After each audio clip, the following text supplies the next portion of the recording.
Ele nos libertou do império das trevas e nos transportou para o reino do Filho do seu amor, no qual temos a redenção, a remissão dos pecados. Ele nos libertou do império de principados e potestades, de aprisionamento mental. Como é esse império? É o império do ódio, da raiva, da mentira, da possessividade.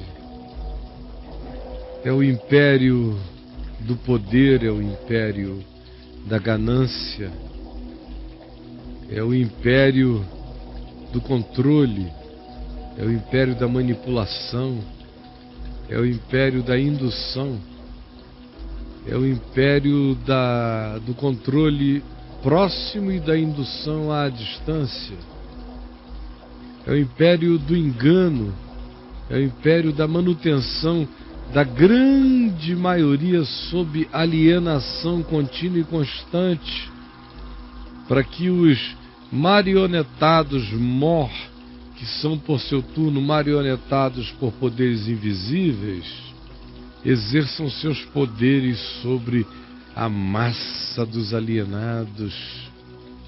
Esse império do qual ele nos libertou é o império do medo. Medo de tudo, medo de morrer, medo de viver, medo de amar, medo de perdoar e ficar fraco. Medo como pânico, medo do futuro, medo da insegurança. É o império de sentidos aturdidos pelos poderes do medo e do pânico. É também o império da culpa. Culpa real, culpa irreal, culpa objetiva, culpa subjetiva, culpa de todos os tipos. E que acachapa a alma humana. E ele nos libertou da culpa, da condenação. Esse aqui era o império, e é o império do capricho, aonde os deuses invisíveis desse império, com muitos nomes diferentes, fazem gato e sapato dos seus súditos. Ele nos libertou desse império da barganha, império da troca, império da dívida eterna, império dos sacrifícios que não cessam, sacrifícios e mais sacrifícios, oferendas e mais oferendas, dinheiro e mais dinheiro, frequência e mais frequência, medo e mais medo, dominação e mais dominação de alguém sobre mim. Ele me libertou desse império, o império que jaz no maligno, e me transportou, não num transporte geográfico, nem geopolítico, nem no espaço-tempo. Tudo isso acontece na dimensão da existencialidade, no universo da interioridade. Aqui está o império das trevas, aqui se instala o reino do Filho do seu amor, onde eu tenho perdão de todos os meus pecados passados, presentes e futuros. Tenho a remissão, o esquecimento dos meus pecados. Ele diz, dos teus pecados eu já nem me lembro mais. Portanto, nesse reino do amor eu fico livre da neurose, da paranoia, da culpa, da neurose culposa. Nesse reino do Filho do seu amor, eu descubro e discerno quem é Deus, e Deus não está distante. Deus está em Cristo. Como Jesus disse, eu e o Pai somos um. Quem me vê a mim, vê o Pai. Porque Ele é a imagem do Deus invisível. Ele é o primogênito de toda a criação. Nesse reino do Filho do seu amor, eu não tenho mais parte nenhuma com as trevas. Eu existo na luz. Eu existo nele.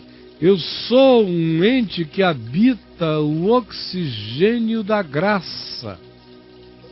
Pois nele foram criadas todas as coisas. E eu sou uma delas, um dos seres que vivo nele. Eu não vivo fora dele.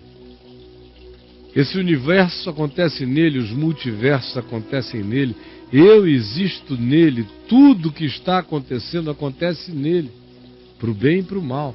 Para mim, acontece para o bem, porque eu existo nele em amor. Pois nele foram criadas todas as coisas, nos céus, nas dimensões invisíveis e sobre a terra. As realidades invisíveis e imponderáveis e as visíveis, estudáveis e ponderáveis. Todas as coisas foram criadas, sejam tronos em dimensões superiores, em camadas universais, diferentes, onde outras criaturas não terrenas, não terráqueas, criadas por ele habitam, aos quais a gente chama de anjo, principado, potestade, poderes, tronos, soberanias. Sim, tudo isso existe nele e para ele. As soberanias, os poderes, os principados, os lugares de determinada dominação espiritual, de certas formas de manifestação espiritual, diferentes da humana, em outras camadas dimensionais, outras expressões de poderes, poderes pessoais e poderes impessoais, mas também do mundo espiritual, poderes fenomenológicos, potestades. Tudo foi criado por meio dele e para ele. Tudo foi criado por meio dele e para ele. Ele é antes de todas as coisas. Nele tudo subsiste. Ele é a cabeça do corpo da Igreja Universal, da Igreja Eterna, dos santos arrolados, de todas as consciências quebrantadas no universo. Ele é o cabeça que dá sentido a essas existências que por amor se vincularam a ele. Ele é o princípio de todas as coisas, ele é o primogênito de entre os mortos, é o ressuscitado primeiro, para que em todas as coisas ele tenha primazia na vida e na morte, porque aprove a Deus que nele residisse toda a plenitude, porque ele, sendo Deus, Jesus, não julgou como usurpação o ser igual a Deus, antes a si mesmo se humilhou, reconhecido em figura humana, como um homem, como um servo, em cuja situação ele foi obediente até a morte, e morte de cruz, pelo que aprove a Deus que nele residisse toda a plenitude, que, havendo feito a paz, quando disse está consumado, havendo feito a paz pelo sangue da sua cruz, onde tudo está consumado e definido, e não há mais nenhum sacrifício a ser feito, por meio desse sangue, ele reconciliasse consigo mesmo todas as coisas que é na terra. Imagine o que significa todas as coisas na terra. Significa o quê? Todas as coisas da sua igreja, da sua denominação, do cristianismo, ou todas as coisas sobre a terra. Todos os seres, todos os entes, todas as criaturas, tudo que ele criou na terra e que é dele, que existe nele, está reconciliado pelo sangue da sua cruz com ele, quer na terra, quer as coisas dos céus. E até a nós e a vós, que somos os mais difíceis de entendermos, que outrora, e quem sabe ainda hoje, muitos de nós somos pessoas estranhas a essa palavra, estranhas a essa graça, estranhas a esse amor, inimigas dessa forma de entendimento simples do Evangelho, e manifestamos isso através das nossas obras malignas, dos nossos ódios, das nossas perseguições, das pessoas que a gente de graça odeia porque elas anunciam aquilo que nós não chamamos de nossa convicção. Mas agora Deus está querendo nos reconciliar a todos nós, e em Cristo já nos reconciliou no corpo da cruz, no corpo da misericórdia, no corpo do que ele chama minha igreja, invisível, porém real. Sim, ele fez isso mediante a cruz, mediante a sua morte. E para quê? Para nos apresentar perante ele mesmo gente boa, gente santa, gente limpa, gente inculpável, gente irrepreensível, gente da misericórdia, gente do amor, gente da justiça. Claro, se é que eu e você permanecermos na fé do Evangelho, conforme ele ensina. Não é a fé fétida das crenças doutrinárias, é essa fé aqui. Se permanecermos nessa fé simples, alicerçados e firmes, não nos deixando enganar por essa corja cheia de moveres mentirosos e ventos de doutrinas e invenções blasfemas, não nos deixando afastar por eles nem por ninguém da esperança do Evangelho que nos foi anunciado, que foi pregado, do qual Paulo se tornou ministro, e eu tenho a alegria de dizer, estou aqui para repetir as mesmas coisas. Se não negociarmos e não barganharmos essa convicção do Evangelho simples, estamos seguros para sempre e fazemos parte dessa Assembleia Eterna, dessa igreja misteriosa que não é feita de prédios, mas de almas humanas resgatadas de todas as nações da terra, sem crismas, sem selos humanos, mas seladas pelo amor de Deus, em cuja realidade, em Cristo Jesus, Deus fez habitar toda a plenitude. Essa é que é uma coisa doida. Plenitude de um amor que anjos tentam perscrutar e não entendem, que criaturas de outras dimensões tentam entender e não conseguem. É o amor pelo vermezinho de Jacó, é uma das coisas mais misteriosas do universo. Totalmente inexplicável, completamente doida. Como disse Paulo, escândalo para judeus, loucura para qualquer outra pessoa na terra que diga como? Se existe o Eterno, e se todas as coisas existem nele, por que haveria ele de me amar?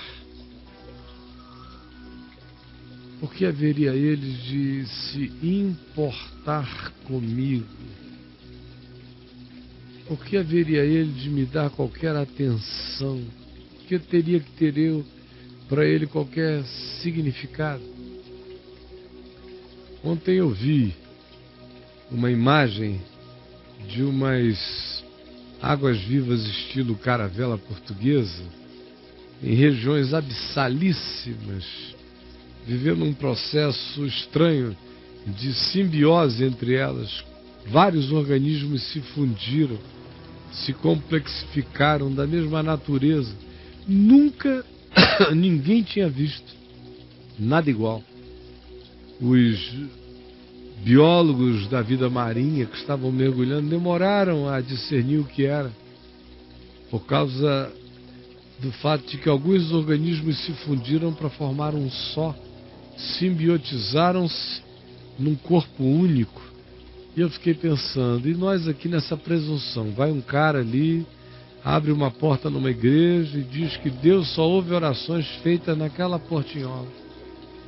Vai um outro doido, constrói por quase 700 milhões num assinte, em todos os níveis, um tal de Templo de Salomão, que é um negócio diabólico, feio, demoníaco, assintoso, pecaminoso, que é pisar na cruz de Cristo, que é edificar as estruturas que Jesus disse que não deveriam sobreviver em pedra sobre pedra, que não fossem derrubadas. E vem e diz que ali é o lugar onde se deve adorar, no Brás. E eu vendo a criatura lá nas regiões abissais e dizendo, meu Deus, o Senhor está atento a essa criatura e não ouve a oração do Macedo naquele templo de Salomão. Não ouve, não sabe nem o que é aquilo, mas conhece esse monstro abissal no fundo do mar. O mistério é esse. O que é conhecido por Deus nesse universo, conhecido no sentido do prazer de amor dele, não é algo que é conhecido porque é grande, como Carl Sagan diria, é uma pobreza muito grande. Nem é porque seja complexíssimo, bioorganicamente falando, nem é porque seja velocíssimo, nem é porque seja inteligentíssimo, Não é por nada disso, é por um mistério total, é por uma capacidade de relacionalidade quebrantável em amor. É isso aí que anjos não podem compreender. É isso aí que não é medido por tamanho, nem por complexidade, mas por uma qualidade divina de relacionalidade que nesse universo poucas criaturas conhecem. E com certeza o homem conhece em relação a Deus, o homem que se rendeu à graça e que acolheu o amor absurdo de Deus por ele, sem questionamento, e que diz: eu creio e aceito que eu estou incluso na tua santidade, não por causa da minha perfeição, mas na minha perfeita imperfeição. Eu me incluí pela fé no teu amor, porque tu me aperfeiçoaste com a tua graça, e eu vivo sem culpa, sem medo, e sou filho do reino do teu amor, e fiquei liberto do império das culpas. Essa é uma compreensão que criaturas cósmicas não conseguem atingir, diz Paulo, e Pedro também, mas que aprouve a Deus aos homens revelar. Jesus, que a palavra da tua graça tenha chegado agora, rasgando vidas mesmo, e abrindo-as para o entendimento do Evangelho. É o que eu te peço em nome de Jesus. Amém.